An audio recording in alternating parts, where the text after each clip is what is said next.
आज मेरी छोटी बहन अंजू की शादी थी। क्योंकि वो बहुत खूबसूरत थी और मैं 27 साल की हो चुकी थी, लेकिन अभी तक कुंवारी बैठी थी।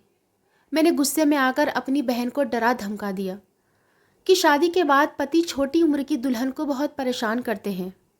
अंजू अब डर गई और शादी करने के लिए मना करने लगी और फिर वो बाथरूम में जाकर छुप गई। मैं उसकी जगह दुल्हन बनकर बैठ गई। मेरी शादी हो गई और मैं अपने ससुराल चली गई। जब मेरी नज़र अपने पति पर पड़ी तो मेरा दिल धक से रह गया था और मैं चीखें मार कर रोने लगी, क्योंकि मेरा पति तो, मेरा नाम अंजलि है। मैं खूबसूरत भी हूँ और खूबसीरत भी, मगर मेरी इन तमाम खूबियों पर मेरी छोटी बहन अंजू ने ग्रहण लगा दिया था। मैं प्यारी थी मगर वो सबसे ज़्यादा हसीन थी। लोग अक्सर कहते कि अगर अंजू ना होती तो अंजलि के हुस्न का कोई मुकाबला नहीं था। लोगों की ये बात मेरे दिमाग में अटक कर रह गई थी। मैं सोचती कि काश अंजू ना होती तो कितना अच्छा होता।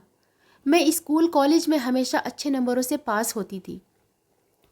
मम्मी पापा मुझ पर गर्व करते थे और रिश्तेदारों को बड़े खुश होकर मेरे नंबरों के बारे में बताते थे कि हमारी बेटी बहुत ही अच्छे नंबरों से पास होती है। मगर अंजू अब मेरी जगह लेने लगी थी। क्लास में फर्स्ट आने लगी थी। यहाँ भी उसने मुझे मात दे दी थी। अब मेरा जिक्र बहुत पीछे चला गया था। बस हर जगह उसी का नाम लिया जाता था। मैं अक्सर सोचती थी कि काश अंजू कहीं दूर चली जाए, जहाँ उसके साथ मेरा कभी सामना न हो। धीरे धीरे मेरे दिल में उसके लिए इस कदर नफरत और गुस्सा भर गया था कि मैं उसके मरने की भी दुआएं मांगा करती थी। मैं अपने बड़े होने का फ़ायदा उठाया करती थी। उसको बात बात पर डांटा करती, मगर ना जाने वो भी किस मिट्टी की बनी हुई थी। मुझ पर जान देती थी, मेरा बहुत सम्मान करती थी। हर वक्त वो दीदी दीदी कहती हुई मेरे आगे पीछे घूमती रहती। मेरे लिए रिश्ता आने लगे। अब मैं खुश थी, चलो अच्छा है, अंजू से जान छूट जाएगी। मेरे ससुराल में मुझे कोई अंजू की मिसाल नहीं देगा, मगर वहाँ भी अंजू मुझसे जीत गई। मेरे लिए जो भी रिश्ता आता था वो मुझे नापसंद करके मेरी छोटी बहन को पसंद करता था। बहुत बार ऐसा हुआ, तब मेरी बुआ ने कहा कि पहले अंजू की ही शादी कर दो, उसके बाद अंजलि की कर देना। पहले तो मेरे पापा नहीं माने, मगर जब मम्मी ने समझाया तो पापा राज़ी हो गए। लेकिन मैं ये सब नहीं चाहती थी। मैं इस मैदान में भी अंजू को बाजी मारने नहीं दे सकती थी। सिर्फ 20 साल की थी वो और मुझसे 7 साल छोटी थी। ऐसे कैसे वो घर बसा लेती। लेकिन इस मामले में किसी ने मुझे घास नहीं डाली। मुझसे किसी ने भी मशवरा करना सही नहीं समझा। और फिर एक बहुत ही अच्छा रिश्ता आया। रिश्ता तो मेरे लिए आया था, लेकिन वो लोग अंजू को पसंद करके गए और फिर अंजू के लिए ही वो रिश्ता पक्का हो गया। शादी की तारीख भी तय हो गई। हमारे घर में खुशियों का दौर चालू था, जबकि मैं अंदर ही अंदर जल रही थी। दिन धीरे धीरे ऐसे ही गुजरने लगे और अंजू की बारात भी आ गई। वो दुल्हन बनकर बिल्कुल अप्सरा जैसी लग रही थी। मैं तो उसको देखते ही रह गई थी। अंजू बोली, दीदी मैं अच्छी तो लग रही हूँ ना। मैंने उसे गले लगा लिया और कहा, तुम दुनिया की सबसे सुंदर दुल्हन हो, मगर मेरा दिल तुम्हारे लिए बहुत ही दुखी है। मम्मी पापा को तुम्हारे साथ इतना गलत नहीं करना चाहिए था कि छोटी उम्र की दुल्हनों पर पति बहुत ही जुल्म करते हैं। उनको लगता है कि कम उम्र की दुल्हन को मार पीट कर उसे अपने वश में कर लेंगे। ऐसी लड़की सारी उम्र के लिए ससुराल वालों की गुलाम बनकर रह जाती है। शादी की सही उम्र तो 25-26 साल के बाद शुरू होती है। मेरी बातें सुनकर अंजू डर गई। डर के मारे उसका चेहरा सफ़ेद पड़ गया। वो है भी बहुत ही कमज़ोर दिल की। बोली, दीदी अगर आपकी शादी हो जाएगी तो क्या दूल्हा आपको भी मारेगा? मैंने तीर निशाने पर लगते देखा तो खुशी से झूम उठी। मैं बोली, नहीं ऐसा नहीं होता। मैं तो 27 साल की हूँ। दूल्हा तो मुझसे दबकर रहेगा। अंजू ने जल्दी से अपने सर से लहंगे का दुपट्टा उतार कर मेरे सर पर डाल दिया। बोली, दीदी ऊपर वाले के लिए आप मेरी जगह दीदी शादी कर ले। मैं मारपीट सह नहीं पाऊंगी। मैं तो 25 साल की उम्र में ही शादी करूंगी। मैं बहाने बनाने लगी। लोग क्या कहेंगे और फिर मम्मी पापा को पता लगेगा तो वो क्या करेंगे? लोग बातें बनाएंगे कि अपनी छोटी बहन का नसीब चुरा लिया, वो भी बड़ी बहन ने। अंजू बोली, दीदी लोगों की बातों पर ध्यान मत दे, अब बस मुझे बचा ले। मैं तो आपकी छोटी बहन हूँ, तो क्या आप मुझे इस बात से नहीं बचाएंगी? फिर मैंने हाँ कह दी और फिर अंजू मुझे शादी वाला लहंगा देकर खुद बाथरूम में जाकर छुप गई। फिर बारात आ गई और मेरी शादी मानव से हो गई। मेरी तो खुशी का कोई ठिकाना ही नहीं था। दरअसल हम गरीब लोग थे, मगर हमारी इज्जत और सम्मान बहुत था। इसी इज्जत और सम्मान की खातिर हमारे घर मानव का रिश्ता आया था। मानव बहुत ही पैसे वाला था, देखने में बहुत ही स्मार्ट था। मैंने तो जब मानव की फ़ोटो देखी थी तो मैं उसकी उसी वक्त से दीवानी हो गई थी। मैंने तो उसी समय सोच लिया था कि अंजू, तुमने मुझसे हमेशा मेरी हर प्यारी चीज़ छीनी है, लेकिन अब मैं तुम्हें अपनी मोहब्बत छीनने नहीं दूंगी। भले ही मानव मेरी एक तरफा मोहब्बत था। मानव अपनी शानदार हवेली और करोड़ों की जायदाद का इकलौता मालिक था। विदाई से पहले मेरी सास मेरे पास आकर बैठ गई और बोली, बेटा अपना हसीन चेहरा तो दिखा दो। मैं डर गई और मैंने ना में सर हिला दिया और जल्दी से बात बना दी कि अगर पति से पहले सास बहू को देख ले तो बुरा शगुन होता है। ऐसा हमारे ख़ानदान में रिवाज है। मेरी सास भी डर गई थी। विदाई तक मुझे किसी को भी अपना चेहरा दिखाना नहीं पड़ा। मैं मानव की सेज सजाकर बैठी हुई थी और खुशी खुशी उसका इंतज़ार कर रही थी। तभी कमरे का दरवाज़ा खुला और मुझे ट्रॉली के घसीटने की आवाज़ आई। मैं घूंघट नीचे लिए बैठी थी। सोचा कोई नौकर खाने पीने का सामान लेकर आया होगा। मेरा तो दिल बाग बाग हो रहा था कि हवेली की मालकिन बनकर रहूँगी, नौकर मेरे आगे पीछे घूमेंगे। तभी मुझे मानव की आवाज़ सुनाई दी। वो धीरे से बोला, अंजू कैसी हो? अब ट्रॉली की पहियों की आवाज़ मेरे करीब हुई तो मैंने सर उठाकर सामने का मंजर देखा तो मेरा सर चकरा गया था। बहुत ही सुंदर हैंडसम मानव अपनी व्हील चेयर घसीटते हुए आगे बढ़ा। मेरे तो होश उड़ गए थे। मैंने घूंघट उतार कर फेंक दिया था। मानव भी मुझे देखकर चौंक गया था। वो बोला, आप कौन हैं और अंजू कहाँ है? मैं बोली, मानव तुम लंगड़े हो, अपाइज हो, तुम अपनी पूरी ज़िंदगी इस व्हील चेयर पर गुजारोगे। हम दोनों की हालत देखने के काबिल थी। वो तो चुप हो गया, लेकिन मैं ज़ोर ज़ोर से रोने लगी। मानव बहुत ही खामोशी से मुझे देख रहा था। तभी हमारे कमरे के दरवाजे पर दस्तक हुई। मेरी सास बोली, क्या हो गया बहू, क्यों रो रही हो? दरवाज़ा तो खोलो। मैंने गुस्से से उठकर दरवाज़ा खोल दिया था। अब मेरी सास की भी वही हालत थी जो मानव की थी। मेरी सास बोली, तुम कौन हो? अंजू कहाँ है? तुम तो शायद अंजू की बड़ी बहन हो ना। मैं रोते हुए बोली, आप लोगों ने हमारे साथ इतना बड़ा धोखा क्यों किया है? हमसे ये क्यों छुपाया कि आपका बेटा अपाइज है? मेरी सास गुस्से से आगे बढ़ी और मेरा हाथ पकड़कर बोली, धोखा तो तुम लोगों ने किया है। हीरा दिखाकर कोयला थमा दिया। तुम्हें तो मैं देख लूँगी। मेरी सास मुझे हाथ से पकड़कर खींचती हुई बाहर ले जाने लगी। तभी मानव बोला, मम्मी 1 मिनट रुक जाइए। मैंने आपसे कहा नहीं था कि मेरी शादी से पहले आप लड़की वालों को मेरी हकीकत बता दें। उनसे कुछ भी नहीं छुपाए। क्या आपने लड़की वालों को सच नहीं बताया? आपने धोखाधड़ी का काम किया तो अब आपके साथ भी ऐसा ही धोखा हो गया है। तो फिर अब तमाशा मत लगाइए, जाइए यहाँ से। मेरी सास का बस नहीं चल रहा था, नहीं तो वो मुझे कच्चा ही खा जाती। मगर फिर बेटे के डर से बाहर निकल गई। मैं बेड पर बैठकर फूट फूट कर रोने लगी थी। साथ ही साथ में अंजू को कोसती जा रही थी। उसकी किस्मत इतनी अच्छी थी। उसकी आजमाइश को मैंने अपने गले का हार बना लिया था। उसकी शादी मानव से हो जाती तो कितना अच्छा होता। मेरा सारा हिसाब भी यहीं पर चूकता हो जाता। मगर मेरी मत मारी गई थी, जो पराई आग में खुद को झोंक दिया था। मैं रोते हुए कह रही थी, अंजू तुम्हारा बेड़ा गर्क हो, तूने मुझे किस मुसीबत में डाल दिया है। मानो बहुत देर तक खामोश होकर मुझे देख रहा था। फिर बोला, कि आपकी बहन ने आपके साथ धोखा किया है? मैंने मानव की तरफ देखा और सोचा कि उसके साथ झूठ बोलकर मुझे करना ही क्या है। इसलिए मैंने उसे सच बता दिया कि नहीं, उसने मेरे साथ धोखा नहीं किया है, बल्कि मैंने अंजू के साथ धोखा करने की कोशिश की है। मैंने उसको डरा दिया था कि पति अच्छे नहीं होते, इसलिए उसने अपनी शादी का लहंगा मुझे पहना दिया और इस तरह मेरी आपसे शादी हो गई। मेरी बात सुनकर मानव बोला, आपने ऐसा क्यों किया अंजलि? मैं रोते हुए बोली, क्योंकि मेरी मत मारी गई थी, मेरे नसीब फूट गए थे। इसलिए दरअसल मैंने तुम्हारी तस्वीर देखी थी तो मुझसे तुमसे उसी वक्त मोहब्बत हो गई थी।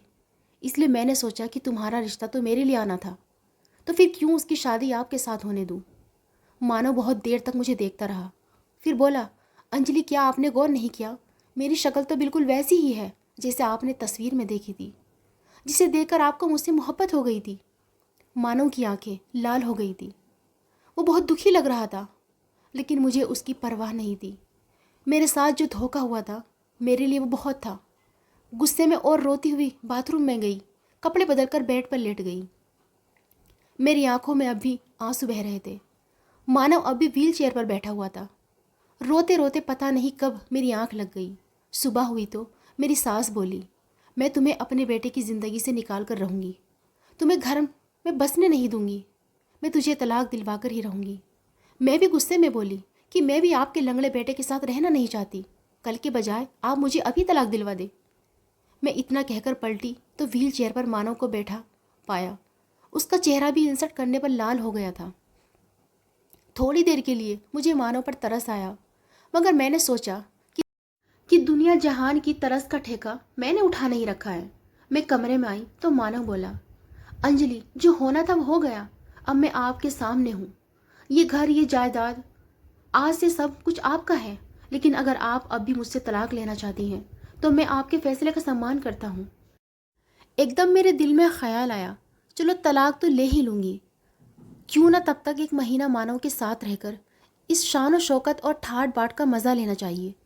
तब तक मेरे घर वालों का गुस्सा भी शांत हो जाता, क्योंकि जब मेरे घर वालों को पता चला था कि अंजू की जगह मैंने शादी कर ली है तो सारे घर वाले गुस्से में थे। सारा दोष वो मुझे ही दे रहे थे। अंजू ने भी मम्मी पापा को सच बता दिया था कि दीदी ने मुझे डरा धमकाकर मुझसे ये करवाया था। मैंने मानव की बात का कोई जवाब नहीं दिया और कमरे से बाहर निकल आई। सामने ही मेरी सास एक आदमी से बातें कर रही थी। वैसे मेरी सास बिल्कुल नहीं लगती थी, वो तो बहुत ही जवान दिखती थी। मेरी सास का मूड अब थोड़ा अच्छा लग रहा था। वो बोली, अंजलि, इनसे मिलो, ये मनोज है, हमारे पड़ोस में ही रहते हैं, ये भी हमारी तरह बहुत बड़े जागीरदार हैं। ये कल से मेरा सर खा रहा है कि भाभी इतनी सुंदर है, मेरे लिए भी भाभी जैसी लड़की ढूंढ दे। अपनी सास की बात सुनकर मुझे अंजू का ख्याल आ गया। मैंने सोचा क्यों ना अंजू का रिश्ता इसके लिए मांग लूँ।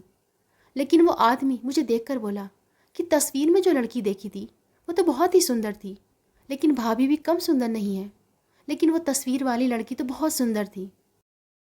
फिर मेरी सास से बोला, आपने अचानक अपनी बहू बदल कैसे ली? शर्म की वजह से मेरा सर नीचे हो गया था और मेरी सास मेरी इस हालत का मज़ा ले रही थी। गुस्से और जलन से मुझे अंदर से झुलसा दिया था। मैं अपने कमरे में आई और सामान की तोड़ फोड़ करने लगी, जबकि मानव मुझे बेबसी से देख रहा था। अब मैंने भी सोच लिया था कि अंजू से उसका नसीब छीन कर ही रहूँगी।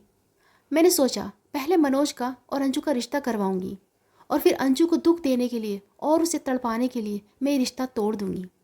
इसलिए मैंने अब धीरे धीरे मनोज के साथ दोस्ती करनी शुरू कर दी। एक शाम मैंने मनोज को गार्डन में बैठा देखा तो जल्दी से उसके पास जाकर बैठ गई और बोली, आप अगर इजाज़त दें तो मैं यहाँ बैठ जाऊँ। मनोज ने मुस्कुराकर सर हिला दिया। मैं बैठ गई और रोने लगी। वो बौखला गया और बोला, भाभी क्या हुआ, आप रो क्यों रही हैं? मेरे रोने में और तेज़ी आ गई। मैं बोली, आज के बाद मुझे भाभी मत कहना, मुझे इस रिश्ते से नफरत है। आप मुझे मेरे नाम से अंजलि कहकर बुला सकते हैं। मनोज पहले तो हैरान हुआ, फिर बोला, अंजलि कहीं ये क्या हुआ आपको, आप रो क्यों रही हैं? मैं बोली, मेरे साथ बहुत बड़ा धोखा हो गया है, मैं इस तरह के अपाहिज इंसान के साथ ज़िंदगी नहीं गुजार सकती। मनोज मुझे दिलासा देता रहा। मैं कमरे में गई तो मानो मुझे बहुत ही गहरी नज़रों से देख रहा था। वो मुझे देखकर बोला, अंजलि एक बात कहूँ? मैंने हाँ में सिर हिला दिया। वो बोला कि मनोज से दूर रहो, वो बिल्कुल भी अच्छा आदमी नहीं है। मैं गुस्से से और नफरत से बोली, हाँ, कम से कम अपाहिज तो नहीं है। मेरी बात सुनकर मानो खामोश हो गया। मैं सोने के लिए लेट गई। आधी रात को मेरी आँख सिसकियों की आवाज़ से खुल गई थी। मैंने सर उठाकर देखा तो मानव खिड़की के सामने बैठा रो रहा था। एक पल के लिए ऐसा लगा जैसे किसी ने मेरा दिल मसल कर रख दिया हो। कुछ भी कहो, मानो मेरी पहली मोहब्बत है। उसकी मोहब्बत मेरे दिल में सर उठाने लगी, लेकिन सिर्फ अंजू बीच में आ गई। मैं अंजू को किसी भी तरह जीतने नहीं देना चाहती थी। अगर मैं मानव को अपना नसीब मानकर मानव के साथ ज़िंदगी गुजारना शुरू कर देती, अंजू की किसी और अच्छी जगह शादी हो जाती, तो यहाँ पर अंजू मुझसे जीत जाती। लेकिन मैं ऐसा नहीं होने देना चाहती थी। मैं अंजू से नीचे होकर नहीं रह सकती। मुझे लगता कि अंजू दिल ही दिल में मुझ पर हंसती होगी। मैंने मानव को नज़रअंदाज कर दिया और फिर से सोने के लिए लेट गई। लेकिन इस बार मेरी आंखों में आंसू थे। मैं जिस रास्तों पर चल रही थी, पता नहीं उनका क्या अंजाम होगा। मेरी सास मेरे साथ बहुत बुरा सलूक करती थी, लेकिन मैं अपनी सास से बिल्कुल भी दबती नहीं थी। मैं भी मुंह पर ही जवाब दे देती थी। एक दिन मैं अपनी सास के कमरे के पास से गुजरी तो मुझे मानव की आवाज़ सुनाई दी। वो मेरा नाम ले रहा था। मैं एकदम रुक गई मानव बोला, मेरी पत्नी के साथ बुरा बर्ताव मत किया करे और मैं उसे वही सम्मान दिलाना चाहता हूँ जो एक बहू का होता है। मेरी सास गुस्से से बोली, वही पत्नी जो तुम्हारा नाम लेना भी पसंद नहीं करती, जो तुम्हें अपाहिज अपाहिज कहकर पुकारती है। अरे मैं तो कहती हूँ उसको तलाक देकर चलता करो। मुझे डर है कि कहीं वो मनोज को अपने जाल में न फंसा ले। तभी मानव एकदम गुस्से से बोला, खबरदार, जो आज के बाद आपने अंजलि के खिलाफ ऐसी ज़ुबान इस्तेमाल की, वो मेरी पत्नी है, मैं उसके बारे में कुछ गलत नहीं सुन सकता। मैं अपने कमरे में आ गई थी। थोड़ी ही देर में मेरे कमरे के दरवाजे पर दस्तक हुई। मैंने दरवाज़ा खोला तो दरवाजे पर मनोज खड़ा था। हैंडसम सा मनोज चेहरे पर मुस्कान सजाए मेरे सामने था। अंजलि, अगर आपका मन हो कहीं घूमने के लिए चलें। लेकिन मैंने ना में सर हिला दिया। मैं बोली, मेरी तबीयत ठीक नहीं है। मनोज मुंह लटकाकर चला गया। मानव के साथ मेरा जो रवैया था, मुझे अपने उस रवैये पर बहुत दुख हुआ था। मैंने किस तरह मानव को अपमानित किया, उसे अपाहिज कहकर कहकर बुलाती रही, और मानव ने अपनी माँ के सामने मेरी इतनी साइड ली थी। मेरे लिए कितने सम्मान से बात कर रहा था। जो भी था, मेरे दिल के किसी कोने में मानव के लिए मोहब्बत अब भी जिंदा थी। मैंने अपने दिल को टटोला तो उसने मानव का ही नाम लिया। मैं मानव की मोहब्बत छुटला नहीं सकती थी। रात को मानव जब कमरे में आया तो मुझे यूं अंधेरे में लेटा देखकर परेशान हो गया और बोला, क्या बात है अंजलि, तबीयत तो ठीक है ना? मैं एकदम से उठी और मानव के कदमों में जाकर बैठ गई और बोली, मुझे माफ़ कर दो, मैं आपसे मोहब्बत करती हूँ। ये सब कुछ तो मैंने अपनी बहन से दुश्मनी निकालने के लिए किया था। मानव ज़ख्मी सी हंसी हंसकर बोला, एक अपाहिज इंसान के साथ हमदर्दी तो की जा सकती है, मगर मोहब्बत नहीं की जा सकती। मैं रो रही थी। मैंने सोच लिया था कि मैं अपनी मोहब्बत से मानव का दिल जीत कर ही रहूँगी। मैंने जब अपने दिल को टटोला था तो मुझे लगा कि मानव के बिना नहीं रह सकती। धीरे धीरे मैं मानव के करीब आने लगी थी। उसके सारे काम अपने हाथों से करती। मानव मना करता रह जाता, लेकिन मैं नहीं मानती। मनोज अब भी मेरे पास आने की कोशिश करता था। कहता, अंजलि, अब तो तुम टाइम ही नहीं देती हो। लेकिन मैंने मनोज को पूरी तरह डांट दिया था। मैंने कहा, मेरा टाइम मेरे पति मानव के लिए है, एरो गैरो के लिए नहीं। साथ ही मैंने मनोज से भी ये कहा कि आज के बाद तुम मुझे नाम लेकर नहीं पुकारोगे, बल्कि मुझे भाभी कहकर बुलाया करोगे। पहले तो वो हैरान हुआ, फिर खामोशी से चला गया। लेकिन अभी मनोज मेरा पीछा नहीं छोड़ना चाहता था। वो बहाने बहाने से मेरे करीब आने की कोशिश करता और ऐसे जताता कि जैसे उसे मेरी बहुत परवाह है। मुझे गुस्सा तो बहुत आता, लेकिन मैं अपने गुस्से को पी जाती। एक दिन मेरी सास मेरे पास आई और बोली, अंजलि, मनोज के लिए मैं अंजू का हाथ मांगना चाहती हूँ। अंजू कितनी खुश रहेगी ना मनोज के साथ। मगर अंजलि, तुम अपना दिल छोटा मत करना, अपनी अपनी किस्मत होती है। अंजू की जो ख्वाहिश है वो तुम उससे छीन नहीं सकती। इतना कहकर मेरी सास चली गई थी, जबकि मैं सोचती रह गई कि मेरी सास मुझे फिर से क्यों उकसा रही है, ऐसी बातें क्यों करती है कि जिसे सुनकर मुझे गुस्सा आ जाए। जब भी अंजू का नाम मेरे सामने आ जाता था, मेरा दिल गुस्से से भर जाता था। मुझे कुछ भी दिखाई नहीं देता था। लेकिन मैं मानव की खातिर अब अपने गुस्से को दबाने लगी थी। मेरी सास मुझे बार बार भड़काती, लेकिन मैं अपना गुस्सा दबा जाती। धीरे धीरे मेरे दिल में मानव की मोहब्बत और भी मजबूत हो रही थी। मैं मानव के सारे काम खुद अपने हाथों से बहुत ही खुशी खुशी करती थी। मानव की दवाइयों का इंतज़ाम भी अब मैंने अपने हाथों में ले लिया था। लेकिन मैं ये देखकर बहुत दंग रह गई थी कि मानव को बहुत ज़्यादा दवाइयाँ दी जाती हैं। 10-12 गोलियाँ एक बार में खिलाई जाती थी। मुझे बहुत हैरत होती थी, लेकिन ये सोचकर चुप हो जाती, हो सकता है इन दवाइयों से मानव ठीक हो जाए। इसलिए सारी दवाइयाँ टाइम पर खिला देती थी, बिल्कुल भी लापरवाही नहीं करती थी। जब मेरी सास को पता चला कि मानव को दवाइयाँ मैं अपने हाथों से खिलाने लगी हूँ, तो मेरी सास को आग ही लग गई थी। उन्होंने चीख चीख कर पूरी हवेली सर पर उठा ली थी। कहने लगी कि तुम मेरे बेटे से दूर रहो, तुम्हें कोई ज़रूरत नहीं है उसे दवाइयाँ खिलाने की। मैं तुम्हारे इरादे अच्छी तरह जानती हूँ। तुम मेरे बेटे से छुटकारा पाने के लिए उसे गलत दवाइयाँ देकर मार दोगी। मेरी सास की बात सुनकर मानव अपनी माँ पर गुस्सा हो गया। कहने लगा, आप अंजलि पर इतना गंदा इल्ज़ाम नहीं लगा सकती। अंजलि मेरी पत्नी और इस घर की बहू है। आप इसका सम्मान करें तो वो आपका सम्मान करेगी। शाम को मानव ने अपने मुंह से दवाई मांगी तो मैंने मना कर दिया। मैं बोली, आज से आपको दवा नौकर ही खिलाया करेगा। मगर मानव सख्ती से बोला कि अंजलि, मुझे तो दवा तुम्हारे हाथों से ही खानी है, वरना मैं दवा नहीं खाऊंगा। मानव की बच्चों जैसी जिद देखकर मुझे उस पर ढेर सारा प्यार आ गया और मैंने मानव को अपने हाथों से दवाई खिलाई।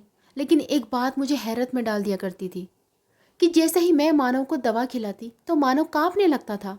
आज मैंने जब मानव से उसके कांपने की वजह पूछी तो मानव ने बताया, चिंता मत करो, दवा खाने के बाद मेरी ऐसी हालत हो जाती है। मुझे बहुत ज़्यादा हैरत हुई, लेकिन कुछ शक भी हुआ था। इसलिए सुबह होते ही मैं अपनी सास से छुपकर मानव को गाड़ी में बिठाकर हॉस्पिटल ले गई। मैंने मानव की सारी दवाइयाँ डॉक्टर को दिखाई, पूछा कि ये दवाइयाँ किस लिए है, और डॉक्टर ने जो बात मुझे बताई उसे सुनकर मेरे सिर पर आसमान गिर पड़ा।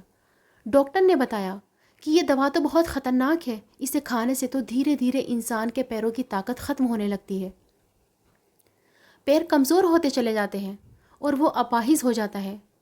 ये दवा तो हमारे देश में नहीं मिलती है, ये दवा आपको कहाँ से मिली? मानव भी सदमे में आ गया था। वापसी पर हम दोनों ही खामोश थे। शाम गहरी हो रही थी। रात होते ही मैंने अपनी सास को अपने कमरे में बुला लिया। जैसे ही मेरी सास कमरे में आई, मैंने अपने कमरे का दरवाज़ा बंद कर लिया और उसके ऊपर पानी की बोतल से पानी छिड़क दिया। मेरी इस हरकत पर और मेरे हाथ में माचिस देखकर मेरी सास बहुत ज़्यादा डर गई थी। उन्हें लगा कि शायद वह मिट्टी का तेल है। मैंने माचिस अपनी सास के सामने करते हुए कहा, सारी सच्चाई मुझे बता दे, नहीं तो आप जानती है मैं क्या कर सकती हूँ। बताओ, आपने मानव को अपाहिज क्यों किया? नहीं तो मैं आपको। मानव उस समय मेरे कमरे में ही बैठा था और खामोशी से सब कुछ देख रहा था। मेरी सास बहुत ज़्यादा डर गई थी। वो बोली, मानव तो जानता ही है कि वो मेरा सगा बेटा नहीं है। मैंने मानव के बूढ़े बाप से शादी सिर्फ पैसों के लिए की थी, मगर उस बुढ़े ने मरते ही अपनी सारी दौलत मानव के नाम कर दी। लेकिन मैं इतनी जल्दी हार मानने वाली नहीं थी। मनोज जो हमारा पड़ोसी है, मैं उसके प्यार के चक्कर में पड़ गई। मनोज और मैंने मिलकर प्लानिंग की, मानव को अपाहिज करके धीरे धीरे रास्ते से हटा देंगे।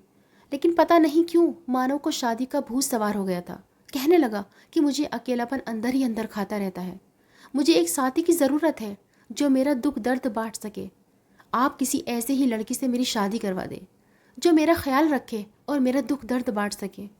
भले ही वो लड़की गरीब हो, मुझे इससे कोई फ़र्क नहीं पड़ता। और मानव की ज़िद पर ही हम तुम्हारे घर तुम्हारा रिश्ता लेकर गए थे। लेकिन तुम मुझे बहुत समझदार लगी थी और तुम्हारी छोटी बहन बहुत ही मासूम सी लगी थी, इसलिए तुम्हारी जगह तुम्हारी बहन का रिश्ता मांग लिया। सोचा था उसे भी डरा धमकाकर अपने काम में रखेंगे, और जब मानव को हम रास्ते से हटा देंगे तो ये सारा इल्ज़ाम हम तुम्हारी बहन अंजू पर लगा देंगे। इस तरह मानव की सारी दौलत हमारी हो जाती और फिर मैं और मनोज शादी कर लेते। सांप भी मर जाता और लाठी भी नहीं टूटती। मगर अंजलि, तुम तो बहुत ही होशियार निकली। अगर तुम्हारी जगह अंजलि इस घर में बहू बनकर आती तो कभी भी वो इस राज तक नहीं पहुंच पाती। अपनी माँ की सारी बातें सुनकर मानव ने पुलिस को फ़ोन करके बुला लिया था। उसने अपनी सौतेली माँ और मनोज को पुलिस के हवाले कर दिया। सबूत के तौर पर मानव ने अपनी माँ की रिकॉर्डिंग पुलिस को सुना दी, जिसमें मानव की माँ ने सारी सच्चाई बयान की थी। मानव रोने लगा। वो हैरान था कि कोई इतना कैसे गिर सकता है। अब मानव की बीमारी पकड़ी गई थी। मैं और मानव यूएस गए। वहाँ जाकर मानव का इलाज शुरू करवाया। डॉक्टर को उम्मीद है कि मानव जल्द ही अच्छा हो जाएगा। मैंने मानव की देखभाल करने में कोई कसर नहीं छोड़ी। मैंने दिन रात एक कर दिए मानव की देखभाल करने में। धीरे धीरे अब मानव चलने भी लगा था। मैं रोज़ रात को मानव के पैरों की मालिश करती हूँ, उसे हाथ से पकड़कर चलने की कोशिश करती हूँ। मैंने अंजू को भी माफ़ कर दिया, उसकी तरफ से अपना दिल साफ़ कर लिया था, क्योंकि जो कुछ भी हुआ था उसमें अंजू की कोई गलती नहीं थी। वो तो बहुत ही मासूम सी थी, उसका कोई कसूर नहीं था। और मैंने जैसे ही अंजू को माफ़ किया, अंजू की तरफ से अपना दिल साफ़ किया, तो मेरे दिल को बहुत सुकून मिला था। मानव भी अब मुझसे मोहब्बत करता था। जल्द ही मानव ठीक हो जाएगा और अब हमारे जीवन में कोई दुख नहीं आएगा। मानव ने और मैंने अपनी शादीशुदा ज़िंदगी की शुरुआत कर ली है। ऊपर वाला करे कि हमारे प्यार को किसी की नज़र न लगे। अगर आपको हमारी आज की कहानी पसंद आई है तो इसे लाइक करें और अपने दोस्तों के साथ शेयर करें। और हाँ, चैनल पर नए हैं तो प्लीज़ चैनल को ज़रूर सब्सक्राइब करें।